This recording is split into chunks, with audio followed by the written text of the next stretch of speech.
This is Mindset for Success with your host, Dr. Leslie Knutson. Each week, she will interview women entrepreneurs to explore the unconscious psychological struggles they faced as they build their businesses and how they overcame them. Here's your host, Leslie Knutson.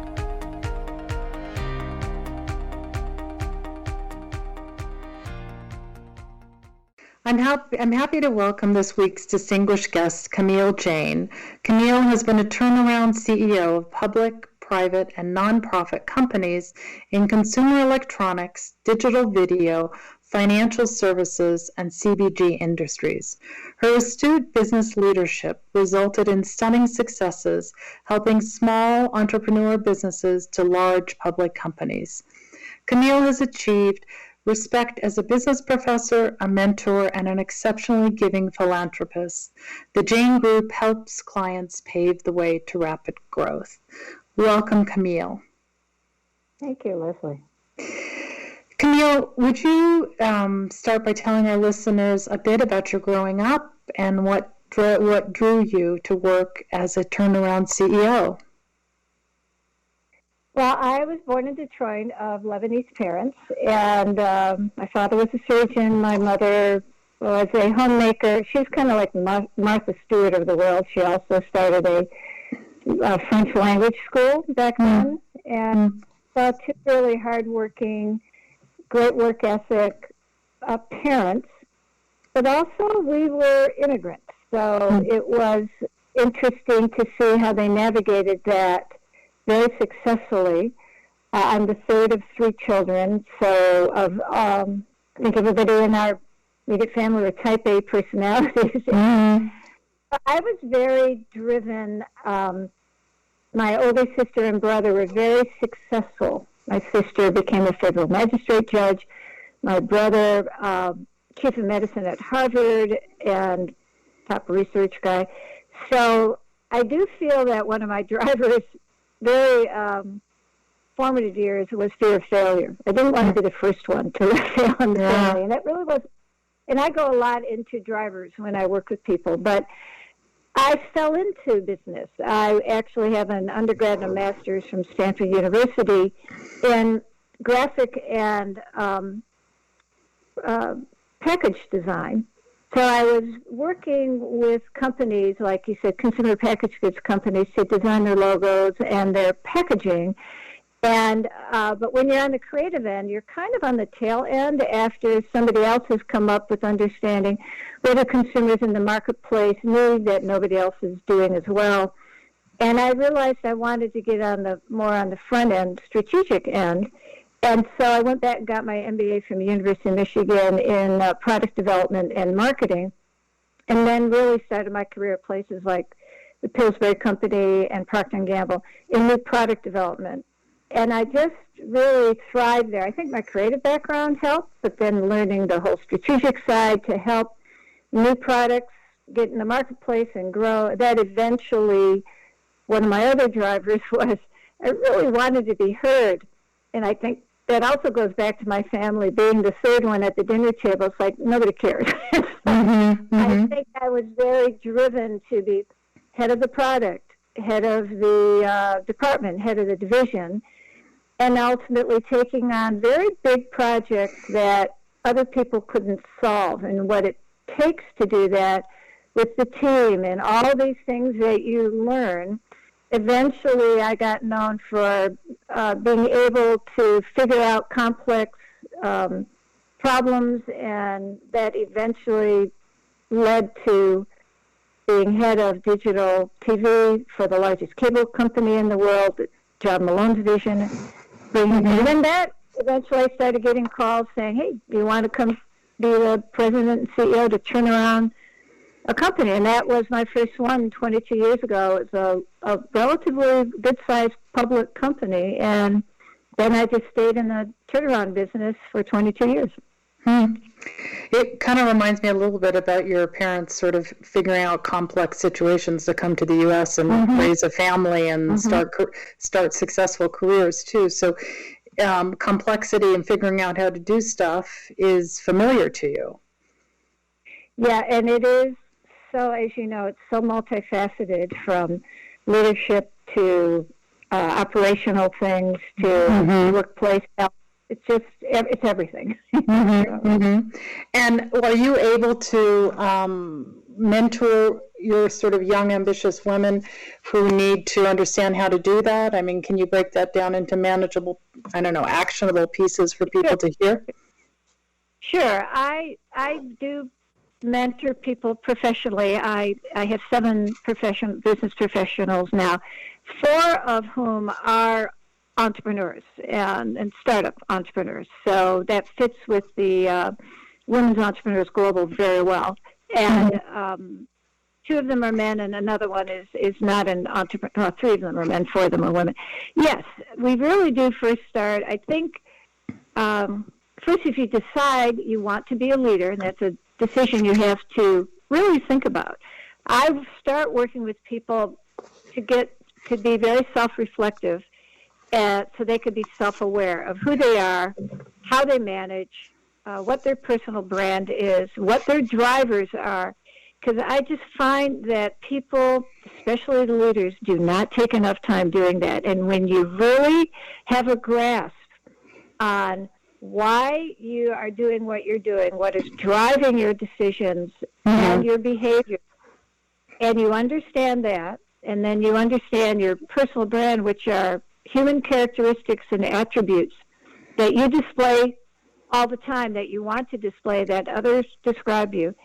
People have to start with that, because that is understanding that it's their social currency. It helps them stake their ground and stand their ground. When you understand that, and you have developed a real foundation, and there's so much that goes into that, then your foundation will back you up, so you know that you have people behind you when you're staking your ground, and when you're standing your ground, it gives you more courage and ability to be effective. So I go through all that when I'm mentoring people first, and then we get to their business. We have to go through what business are you in, what industry are you in, who are your target segments, what products, strategic and business planning, operational processes, KPIs. So yeah, it's a very logical flow.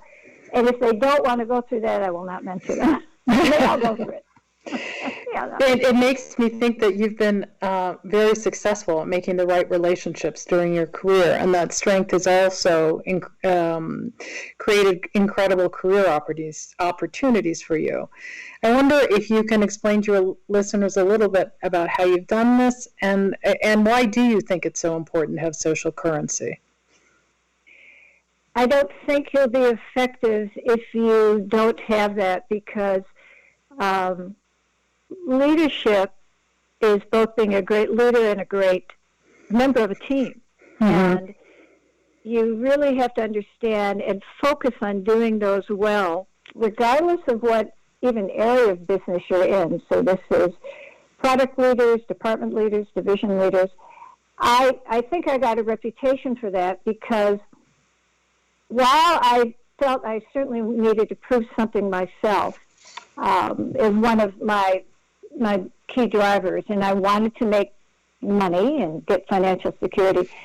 I also, once I kind of got a good reputation, people expect you to do well. Well, let's bring Leslie and let's bring Camille and whatever. Then the driver of tremendous fear of disappointing others kicks in. You do not want to not meet their expectations. I was driven to exceed expectations. So yes, I got a reputation, and especially as a turnaround CEO before that, when you're successful for everybody. So you're doing this for everybody. I took very seriously, as I do with my mentees or my consulting clients. You know, you're responsible for people's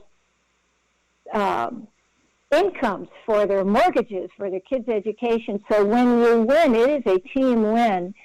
And when you get good credibility for that, I don't want to call it lucky, because I feel, I've really worked my behind off with the team to get these results, that eventually I had the confidence to stand on saying my personal brand promise, which was adopted for the consulting company that Jayne Group is, I will stun you with unbelievable results. That's a big promise. Mm-hmm. And stun reflects we will do it faster than anybody else, and unbelievable results, more than you expected in a shorter time frame. And thankfully, we've not failed at that. But it takes, I hate this, it takes a village, but it takes a team. Mm-hmm. But you're pulling them along, you're coaching and mentoring them, and then to me, the job of a good turnaround person or a good coach is that you transfer the knowledge to those and you leave. They've learned, and you can go on to other things. As a consultant, I'm never one to say I want to keep getting more and more business from the same client. I want to leave because I've known that now they can do it, and then I go try and help somebody else. So, in your career, was there ever a time when you struggled with what your core purpose or mission was? Yeah, I've thought about that a lot. I think I was certainly not after I got into the business world. I was very driven to get results. I never really had the aspiration to be a CEO. I just wanted to fix things and do it with the team and bring them along. I actually started as a designer, as a teacher. I am a teacher at heart. So I consider what I do, either whether consulting or as a turnaround, and I've had in turnaround public companies, private, and nonprofits. I consider it a part of teaching. And when you teach, your students eventually leave. So my role is to leave. And so I don't think I ever it just evolved. But again, until I got the call saying, hey, you've done all these things as division heads of companies, would you consider coming here and looking at this company? And then, like a week later, the board said, would you consider becoming the CEO? I went, well, let me think about this, because I didn't want to disappoint them. And I just kept getting calls. I turned down some calls, because people say, I remember J.D. Power, wonderful Dave Power, who founded J.D. Power and Associates. He hired me to turn around one of his companies, and I was flattered, and I said, oh my goodness. He said, well, don't be surprised. He said, just keep doing what you're doing, because that's what I need, you to be you. So I think once you have a clear path of who you are, then you also know. He said, you've been successful in every industry you've been in, and I've never gone into the same industry for the next job. I never know any industry I'm going in. I think that's why I can mentor people so much, because I have a process. And he said, why is that? And I said, well, I don't take on any challenge unless I think it really caters to my strengths. Why would I do that? So I think I have turned down. I got a call years ago, aging myself, years ago when Hewlett Packard was looking for a new CEO. And I knew what they were doing. They were calling women CEOs or head of divisions. So I got that call. I think their recruiting firm was Heidrick & Struggles. And it was my first year as the chairman and CEO of the Universal Electronics public company. And they asked if I would consider interviewing for the job. And I thought about it, and I said no. I said a couple things. Openly, I said, I haven't finished what I promised them I was going to do here at Universal Electronics. I said, I have employees and shareholders, and we're not done yet, because the turnaround usually takes to be ultimately leave them about 3 years. So I said, I respectfully decline. I hung up the phone. I said, that's an unforgiving job, and while I'm used to politics, I knew a good amount. Hewlett Packard had been a client of my consulting company, so I'd been inside there, and I didn't want the job. I said, no, I don't want it, and they had it. So, yeah, you don't take on it. You have to really want to take on what you're offered to make it work. Well, I have to, and the way I do that is understanding my strengths, my abilities, what I do well, You have to know what you don't do well. You and I had a chat before about some things where I said, that's not my area. So again, I not only don't want to disappoint others, I don't want to disappoint myself. It's really nice working with the team and being successful, and I don't like the alternative. So, right. One of the things you said to me is that the fear of failure over the years has changed to fear of disappointing people. Yes, and it's as driving the fear of disappointing others as the fear of failure was. I believe I will not fail at anything I take on now because I do have a process, and I've seen it work. So I feel pretty confident of that. But the expectations are so high, and I put them very high on myself. I just don't want to deliver, let's say, on the finances. I want to blow it out of the park. So I want to do that for other people. Have you always felt like you were competitive, even as a young woman, a young girl? And part of that, of course, is your upbringing, right? With two very competitive parents and then siblings, older siblings. Yes, and we were, I was an athlete, so I was on the tennis team, the varsity tennis, lacrosse team, hockey team. I was on the Stanford tennis team, so very, very competitive. But all of my sports were, hockey, lacrosse, or team sports. While in tennis, I played singles. You're on a team. You want to win for the team. So competition is a good thing. And once again, you don't want to let down others. So. I wanted to ask you a little bit about if you've ever experienced or mentored women who have that negative internal chatter about their performance. They can't do it. They're not going to do it well enough. And it makes sort of decision-making more difficult, risk-taking more difficult. If you've ever experienced that or have mentored women, what have you sort of learned on how to overcome this? Sure. Women, for sure, men and women.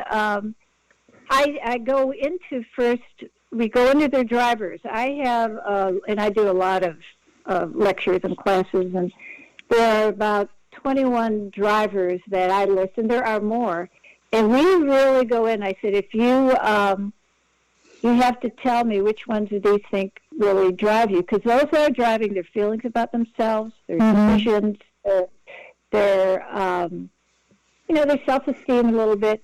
But so they go through that, and they can really then understand this is why you're making these decisions. They affect what you fight for most.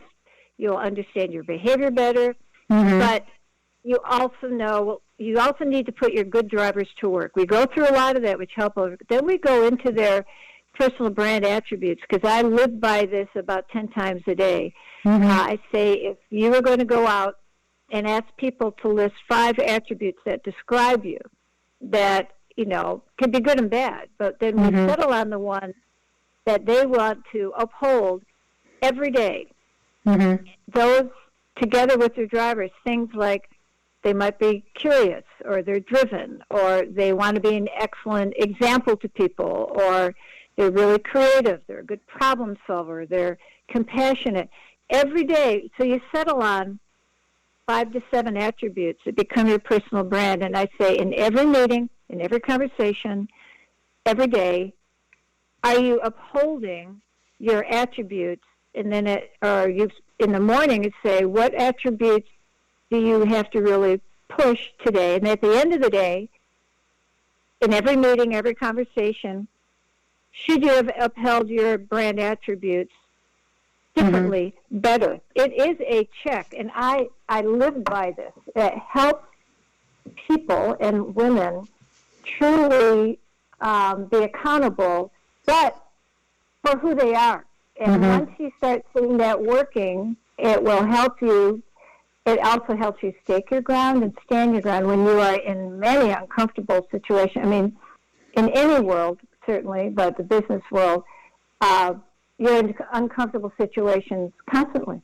So your drivers, your brand, and help you understand that. So we do work a lot. I do that when I head up a company. I have a management team. I have one-on-ones every week with all my direct reports. And I may not be there mentors, but I'm their supervisor. So I do it with everybody. Right. And it is really close to teaching, isn't it? There's something very, very comfortable and familiar for you to do teaching. Yes, and I let them know what mine is. Like one of my attributes, I did like a survey of over 200 people, so I got a lot of input. One that kept coming right to the top was tough. I said, I am tough in the business world. That's okay because everybody else has said she's very kind. She's fair, so you have to balance it. But then things like an excellent example, I say to them, I have to work hard every day to be an excellent example, and that affects how I react in meetings, what I say, how I write emails, how I'm talking to you now. Again, not wanting to disappoint. So I let them in on what mine is and everything, but it is teaching. Let me ask you this. Have you ever experienced like you didn't fit in? That's interesting, Leslie, because being my age and the generation where there were very few women in the C-level roles. Gosh, I started at Pilcher and Procter & Gamble. There weren't even any directors of departments yet. But, as I said, I had a lot of great male bosses and mentors and a few women. It never occurred to me, interestingly enough, that I was a woman ascending the corporate ladder. Maybe because I started in consumer packaged goods. I didn't start, and I was in the product area. I didn't start in technology, even though when I started running technology companies, most of my employees, engineers, were men, just a handful of women. But I noticed it, like all of a sudden when I got into the executive management team, many times there was only a woman reporting into the president or one of two. And certainly, I've been on a number of public and private boards. And the ones that I've been on, at least for years, I was the only woman. And that never stopped me from speaking out, mainly because I felt I had a strong record and a strong personal brand. But, when you say you're competitive, I didn't say I've got to beat Joe or I've got to beat Sue. I just wanted to be the best. Not just the best that I could be, but I did want to perform tremendously well because I did want to get promoted. Two of my drivers when I started my career were making money and financial security. Thankfully, after a while, I made enough to have financial security. But money is still a driver because I want to be of great value. I just don't want to be, a good deal. So you want to be of good value, you don't want to be a good deal. So, yeah, I never thought of myself as different that way, but obviously I knew there weren't a lot of women in the room, but it didn't negatively impact me. So.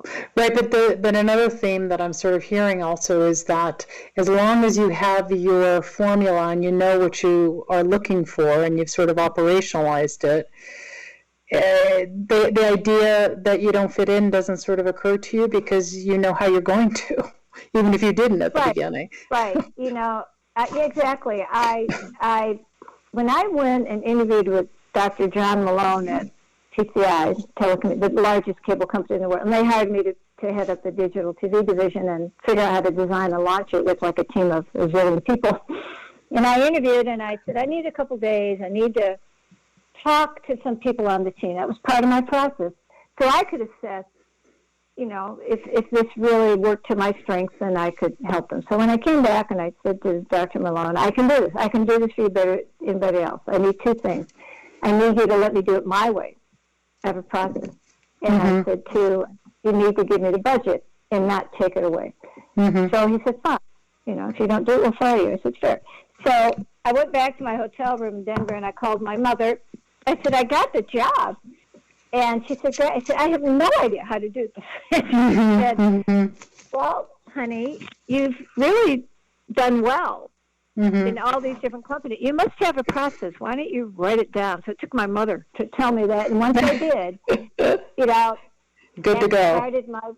it started my foundation. And I say to people, there are 3 things that build your foundation: your personal brand and upholding that. Always advancing the goal you're serving. And if that's run a company or bring out a product. And the third one, during all of that, you always have to help others. You do those 3 things. That's my formula. I said you will be successful. And I do believe that. So. Camille, thank you so much for your time today. It's been really interesting and I think helpful for our listeners. If our listeners wanted to find out more about you, how would they find you? They can just go to the website, thejaynegroup.com, and Jayne has a Y in it, so thejaynegroup.com tells everything about me and all my partner companies to help people and how to contact us. So that would be lovely. Thank you very much. This podcast is brought to you by Women Entrepreneurs Global, the first startup studio and digital DIY startup platform for women. For more information on her guests, this podcast, and many other female founder programs, please visit womenentrepreneurs.global. We believe in open and non-stigmatizing dialogue about the hidden psychological difficulties experienced by many successful entrepreneurs and highlighting the strategies used to overcome them, such as the fear of failure, of not being good enough, and that loud, chattering internal critic is critical to helping other founders achieve success. Please join her next week for more Mindset for Success stories. That was Dr. Leslie Knutson, and you can drop her a line at dr.leslieKnutson@dr.leslieKnutson.com.